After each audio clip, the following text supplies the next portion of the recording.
Good morning to all of you. This is Saurabh Sonakia and you are watching me at Sonakia Math Classes. This is aptitude test number 38 and this is the time to evaluate about your preparations, right? The first section is current affairs and general science and the question number 1 is in front of you. And the question number 1 is in front of you. What it is the question number 1? Okay. First one. Pulitzer Award is given in the field of Pulitzer पुरस्कार किस क्षेत्र में दिया जाता है? Option number A journalism, option number B sports, option number C music, option number D science. जल्दी से आपके पास 5 सेकंड का time.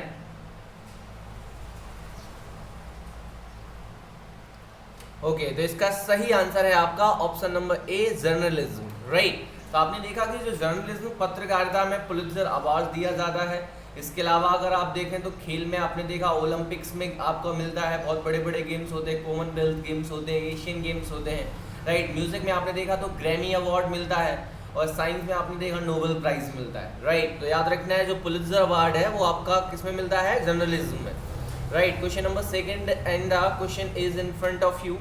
Which of the following player has earned highest money from Instagram to stay at home in this lockdown? इस lockdown में घर पर रहते हुए इंस्टाग्राम से निम्नलिखित में से किस खिलाड़ी ने सर्वाधिक कमाई की है?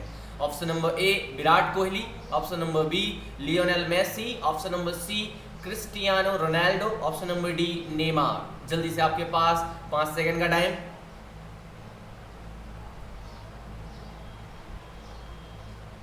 ओके, इसका सही आंसर है आपका option number C Cristiano Ronaldo. जो सबसे ज़्यादा कमाई की है इस लॉकडाउन पर घर पर रहते हुए इंस्टाग्राम से, उनका नाम है क्रिस्टियानो रोनाल्डो। 17.6 मिलियंस की कमाई की है कुल मिला के। दूसरे नंबर पे है आपके लियोनेल मेसी, तीसरे नंबर पे है नेमार, और अगर हम बात करें तो अकेले क्रिकेटर हैं यहाँ पर भी विराट कोहली। अभी इससे पहले फोर्ब्स की जो आपकी आया था उसमें भी आपके विराट कोहली अकेले क्रिकेटर थे जो 66 रैंक पर आए हुए थे। और यहाँ पर भी अगर टॉप 10 में अपनी जगह बनाने वाले एकमात्र इंडियन प्लेयर, एकमात्र इंडियन क्रिकेटर, एकमात्र वर्ल्ड क्रिकेटर वो है विराट कोहली 3.2 मिलियन के साथ में, राइट। तो चलेगा, ये बहुत ही अच्छी बात है कि घर पे रहने के साथ ही उन्होंने कुछ कमाई भी की है। चलेगा, आगे बात करते हैं। How many members in UNSC are in present time? UNSC that means United States Security Council, right? वर्तमान में UNSC संयुक्त राष्ट्र सुरक्षा परिषद में कितने सदस्य हैं? Option number A 5, option number B 10, option number C 15, option number D 20। जल्दी से आपके पास 5 सेकंड का टाइम।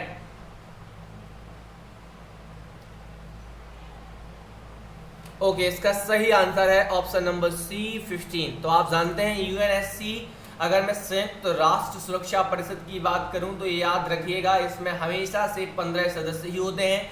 कुल सदस्यों की संख्या इसमें 15 होती है, जबकि इसमें परमानेंट जो सदस्य हैं, जो स्थायी सदस्य हैं, उनकी संख्या 5 और अस्थायी सदस्यों की संख्या जिनमें 10 होती है, जिनमें हमारा भारत देश भी रखा गया है। और अभी हाल ही में एस जयशंकर जो आपका 17 जून को आपका इलेक्शन होने वाला है अस्थायी सदस्यों की सदस्यता के लिए, उसमें भारत की प्रबल दावेदारी है और भारत एक प्रबल दावेदार के तौर पर उभरेगा।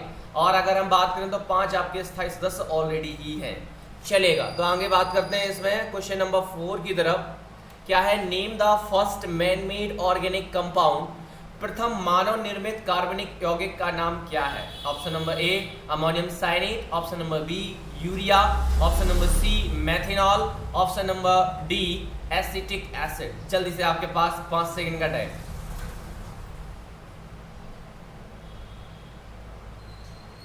ओके, इसका सही आंसर है आपका ऑप्शन नंबर बी यूरिया। आप लोग जानते हैं फ्रेडरिक हुलर was the scientist who discovered the first man-made organic compound in the laboratory, right?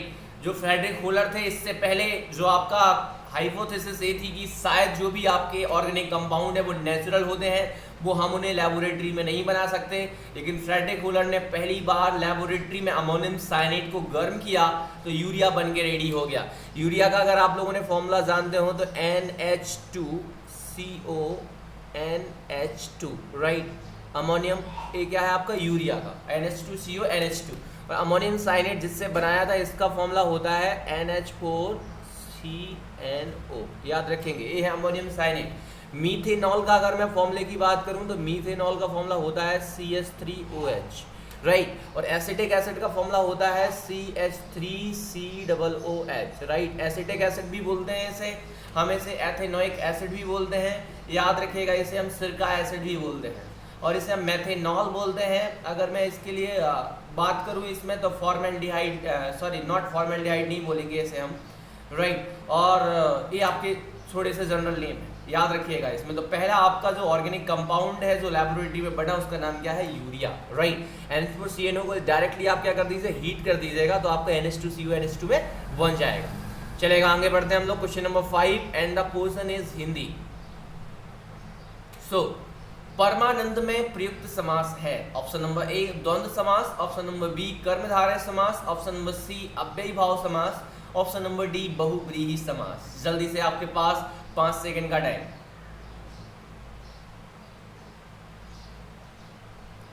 Okay, परमानंद में इसका सही आंसर है ऑप्शन नंबर बी कर्मधारय समास। आप जानते हैं कर्मधारय समास में जो पहला पद होता है वो विशेषण होता है और दूसरा शब्द होता है वो उसकी विशेषता बताने वाले, जैसे अर्थात आपका कोई भी एक संज्ञा या सर्वनाम होगा। तो हम देखेंगे परमानंद, तो परम प्लस आनंद। आनंद एक आपका क्या हो गया, बात करिएगा, एक आपकी संज्ञा हो गई, और आनंद भी कैसा है, परम, मतलब बहुत ज्यादा उसकी विशेषता बताने वाला है, विशेषण शब्द है, इसलिए यहाँ पर कौन सा है, क्या बोल सकते हैं हम लोग, कर्मधारय समास। मतलब कर्मधारय समास वो समास है जिसमें पहला पद विशेषण और दूसरा पद विशेष से होता है, ठीक है। विशेषण मतलब जो विशेषता बताता है और विशेष जिसकी विशेषता बताई जाती है, राइट। तो देखिएगा यहाँ पर, चलेगा, आगे बात करते हैं हम लोग क्वेश्चन नंबर 6 की तरफ। मक्खी शब्द का तत्सम रूप है। ऑप्शन नंबर ए मच्छिका, ऑप्शन नंबर बी माछी, ऑप्शन नंबर सी मच्छी, ऑप्शन नंबर डी मक्षिका। जल्दी से आपके पास 5 सेकंड का टाइम।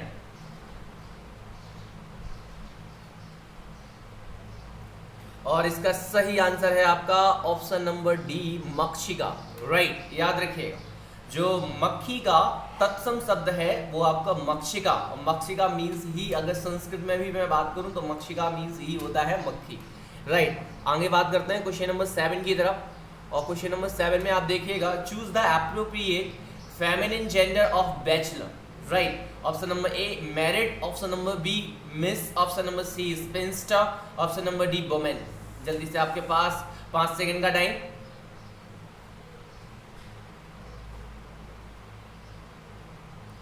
ओके, इसका सही आंसर है आपका ऑप्शन नंबर सी स्पिंस्टर। तो बैचलर बोलते हैं हम लोग जिसकी शादी ना हुई है लेकिन वो मेल पर्सन है, और फीमेल पर्सन को, ऐसे फीमेल पर्सन को जिसकी शादी नहीं हुई हो उसे बोलते हैं स्पिंस्टर। क्या बोलते हैं, स्पिंस्टर, राइट। तो याद रखिएगा, आगे बढ़ते हैं हम लोग क्वेश्चन नंबर 8 की तरफ।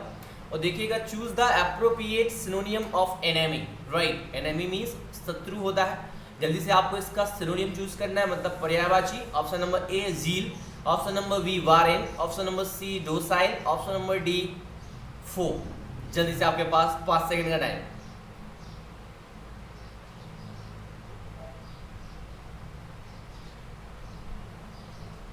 ओके, इसका सही आंसर है आपका ऑप्शन नंबर डी फो। तो याद रखिएगा, एनेमी मीन्स शत्रु, फो मीन्स शत्रु। अगर मैं बात करूं यहाँ पर तो जील मीन्स होता है उत्साह। क्या होता है, उत्साह। अगर मैं बारन मीन्स होता है, अगर मैं बात करूं तो बोल सकता हूं मैं बंजर, है ना। ये दिस इज अ बारन लैंड, मतलब क्या है, ये बंजर जमीन है। That means the antonym of fertile, ठीक है ना, नॉन फर्टाइल भी बोल सकते हैं, ठीक है। डोसाइल मीन्स होता है विनम्र, मतलब अगर आपने पढ़ा था ना ह्यूमिलिटी मीन्स होता है विनम्रता। तो आप अगर मैं बात करूं तो उसी का आपका एक वर्ड बन के आ गया आपका क्या, डोसाइल मीन्स विनम्र। तो आप देख सकते हैं, अगर शत्रु का जस्ट आपका सिनोनियम पर्यायवाची देखें तो इन सारे के सारे शब्दों में आपको क्या मिल रहा है, फो ही मिल रहा है, ठीक है। चलेगा, आगे बढ़ते हैं हम लोग क्वेश्चन नंबर 9 की तरफ। And the section is mathematics and the question number 9 is in front of you. What it is, देखिएगा जल्दी से।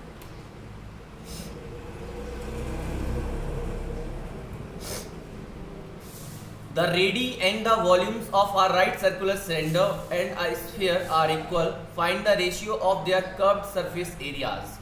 एक लंब वृत्तीय बेलन और एक गोले की त्रिज्याएं और आयतन बराबर हैं, उनके पृष्ठ क्षेत्रफलों का अनुपात क्या होगा। जल्दी से आपके पास पूरे के पूरे 25 सेकंड का टाइम इस क्वेश्चन को सॉल्व करने के लिए।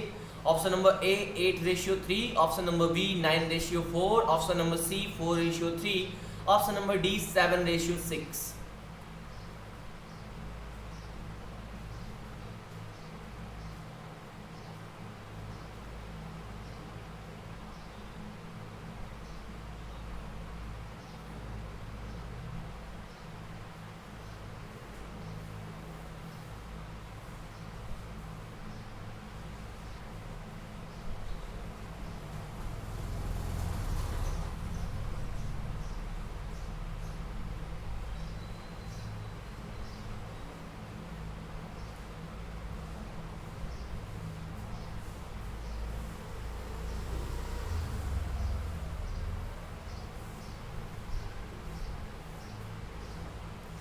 ओके तो आपका पूरा टाइम फिनिश हो गया है यहाँ पर, और आपको इसका सही आंसर को चूज करना है सबसे पहले। तो जल्दी से आप इसका बताइएगा सही आंसर क्या है, जल्दी से सोचिए। तो इसका सही आंसर मैं आपको बता दूं, इसका सही आंसर है आपका ऑप्शन नंबर डी, राइट। अब आपको देखते हैं इसका ऑप्शन नंबर डी कैसे आता है, तो इसको आप सॉल्व कर लीजिएगा, राइट। तो यहाँ पर हम आपको दिखाते हैं थोड़ा सा, ओके यहाँ पर, ठीक है। ओके यहाँ पर आ जाइए। तो आपको यहाँ पर क्या सोचना है, सबसे पहले ये सोचना है कि ये आपका जो एक सिलेंडर दिया है, राइट, ये आपका सिलेंडर हो गया, ठीक है। और एक आपका क्या है, गोला है, ठीक है। ये गोला को इस तरीके से भर दीजिए तो ये आपका गोला जब लगेगा, ठीक है। इनकी अगर हम बात करें तो वॉल्यूम ऑफ सिलेंडर और वॉल्यूम ऑफ स्फीयर आपस में इक्वल है, ठीक है, और दोनों की रेडियस इक्वल है। तो वॉल्यूम ऑफ सिलेंडर का फॉर्मूला क्या होता है बताइएगा, पाई आर स्क्वायर एच होता है, ठीक है। और अगर आपको पता है, अगर मैं इसमें से बात करूं तो वॉल्यूम ऑफ स्फीयर क्या होता है, गोले का आयतन का फॉर्मूला क्या होता है बताइए जल्दी से, 4/3 पाई आर क्यू होता है, क्लियर है। तो पाई से पाई कट गया, आर स्क्वायर से आर क्यू कितने बार कट जाएगा, आर टाइम कट जाएगा। तो आपके पास में यहाँ पर हमारा क्या निकल के आ गया, रेशियो निकल सकता है H/R, आर को अगर डिनोमिनेटर में लेताएंगे तो 4/3 आ गया, ओके। या फिर हम इसी को इस तरीके से लिख सकते हैं H/R = 4:3, ओके। तो अगर मैं इसमें H की वैल्यू को क्लियरली लिखना चाहूँ तो H की वैल्यू लिख सकता हूँ मैं 4x, और R की वैल्यू को क्या लिख सकता हूँ बताओ, 3x। मैंने बताया था ना, जो रेशियो में होता है उसे हम किसी भी एक वेरिएबल के फॉर्म में लिख सकते हैं। आपको क्लियरली बताया जा रहा था बेलन का आयतन और जो गोले का आयतन है और उनकी त्रिज्या है वो बराबर है, तो रेडियस हमने बराबर रख दी और उनके आयतनों को बराबर रख दिया, तो हमारे पास में रिलेशनशिप आ गया H/R = 4/3। That means H/R = 4:3, that means H = 4x and R = 3x, ठीक है। अब दोनों के पृष्ठ क्षेत्रफल, तो आप लोगों ने एक चीज पढ़ा होगा, स्फीयर का जो कर्व सरफेस एरिया है या फिर टोटल सरफेस एरिया है, वो दोनों के दोनों क्या होते हैं, इक्वल होते हैं कि नहीं होते। तो आपके ऊपर डिपेंड करता है कि अब आप क्या लगा रहे हैं यहाँ पर, ठीक है। आपके पास में वही फॉर्मूला आने वाला है, राइट। तो यहाँ पर अब आप बात करेंगे दोनों का जो TSA है, क्योंकि CSA होता नहीं है इसमें, गोले में स्फीयर की बात करें दोनों के TSA के फॉर्मूले लगा लीजिए, ठीक है। तो अगर मैं यहाँ पे बात करूँ तो TSA निकाल रहा हूँ मैं किसका, सिलेंडर का। तो क्या होता है फॉर्मूला बताइएगा, 2 पाई R इन ब्रैकेट H+R, यही होता है ना। तो यहाँ पे लगा लीजिएगा 2 × पाई × R की वैल्यू आपके पास में कितनी दी गई है, 3x, और ब्रैकेट में देखिएगा यहाँ पे कितना रखना है, मैं 4x + 3x, क्लियर है। तो आप देखिएगा 2 3 कितना हो गया, 6 पाई x, और इंटू 4 और 3 कितना हो गया, 7x, 7 6 कितना हो गया आप बताइए, 42 पाई x², क्लियर है। तो पहले आपने सिलेंडर बोला है इसलिए सिलेंडर का ही निकालना होगा। अब हमें निकालना है गोले का। तो गोले का अगर हम बात करें तो TSA क्या होता है formula, TSA of sphere formula क्या होता है, 4 पाई R², क्लियर है। तो आप देखिए 4 का 4 रख दीजिए, पाई का पाई रख दीजिए, और R की वैल्यू रखिएगा कितना दिए गए, 3x। तो 3x का क्या करना पड़ेगा हमें, होल स्क्वायर। तो आप देखिए 4 का हम 4 रखेंगे, पाई का हम पाई रखेंगे, और 3 का कितना रखेंगे, 9x², और 9 4 का कितना हो जाएगा आप बताइएगा, 36 पाई x²। आ गया। अब 36 पाई x² आ रहा है, यहाँ पे 42 पाई x² आ रहा है, सिंपल सा। दोनों का हमें क्या निकालना है, रेशियो। तो देखते हैं आपको किस तरीके से। तो आप देखिएगा TSA of cylinder upon TSA of sphere अगर हम फॉर्मूला लगाएं तो ये आ रहा है 42 पाई एक्स स्क्वायर अपॉन ये आ रहा है आपका 36 pi x square, right. X square to x square, pi to pi, और अगर हम ध्यान से देखें तो 6 से दोनों में डिवाइड जा रहा है, 6 7 जा और 6 6 जा, आंसर क्या आ गया 7:6। This is the final answer and the option number D is correct, right. तो समझ में आया किस तरीके से न्यूमेरिकल को सॉल्व करना है। सबसे पहले आपको बताया जा रहा है कि दोनों की रेडी, दैट मीन्स अगर त्रिज्याएं और दोनों के वॉल्यूम्स, दैट मीन्स आयतन बराबर है, तो volume of cylinder is equal to volume of क्या लगा देंगे हम लोग, जल्दी से बताइएगा, स्फीयर। तो pi r square h is equal to 4/3 pi r cube, जिससे हमने एक रिलेशनशिप निकाला एच और आर के बीच में, एच की वैल्यू लिख दी, आर की वैल्यू लिख दी, और दोनों के टीएसए के फॉर्मूले लगा दिए। टीएसए ऑफ सिलेंडर मतलब बताएं तो वक्र पृष्ठ होता है किसका, कुल वक्र पृष्ठ, संपूर्ण वक्र पृष्ठ होता है बेलन का, 2 pi R in bracket H plus R, उससे हमने वैल्यू निकाल ली, वो आई हमारी 42 पाई एक्स स्क्वायर, और फिर हमने इसके बाद संपूर्ण वक्र पृष्ठ निकाला किसके, गोले का, मतलब टीएसए ऑफ स्फीयर, उसका फॉर्मूला होता है 4 पाई आर स्क्वायर, जो आया 36 पाई आर पाई एक्स स्क्वायर। दोनों को हमने रेशियो निकाला क्योंकि दोनों के पृष्ठ क्षेत्रफलों का अनुपात चाहिए, तो पहले बेलन का फिर गोले का निकाल दिया, 7:6 निकल आया। चलेगा, हम बढ़ते हैं आगे अपने लास्ट न्यूमेरिकल की तरफ, और आपके सामने लास्ट न्यूमेरिकल आपके सामने आ चुका है। Find the value of sin theta plus cos theta whole square plus sin theta minus cos theta whole square, right. sin theta plus cos theta whole square plus sin theta minus cos theta whole square का मान ज्ञात कीजिए। Option number A 2, option number B 1, option number C 3, option number D 4। आपके पास पूरे 20 second का time.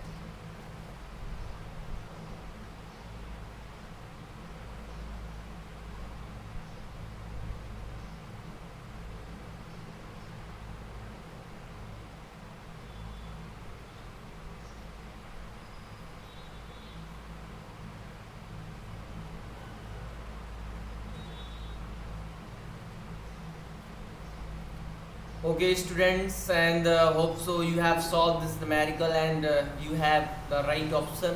Okay, तो सबसे पहले मैं आपको इसका सही आंसर बताता हूँ। इसका सही आंसर है ऑप्शन नंबर ए 2। अभी आया कैसे, तो आप अगर इसमें आइडेंटिटी में देखें और चाहे इस आइडेंटिटी में देखें, ठीक है, मैं नीचे करके दिखाता हूँ आपको जिससे आपको क्लियरली समझ में आए, राइट।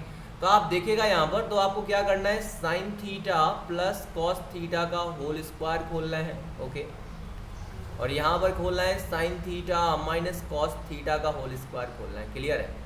अब आप एक चीज़ जानते हैं, A plus B whole square भी जानते हैं और A minus B whole square भी जानते हैं। क्या होता है, A plus B whole square होता है A square plus B square plus 2ab, और A minus B whole square होता है A square plus B square minus 2ab। होता है कि नहीं होता है, तो देखिएगा यहाँ पर sine square theta plus cos square theta plus 2 sine theta cos theta, clear है। इसका खोल दें तो इसका आएगा साइन स्क्वायर थीटा, ओके, और प्लस में आएगा आपका कॉस स्क्वायर थीटा, और माइनस में आएगा -2 sine theta cos theta, clear है।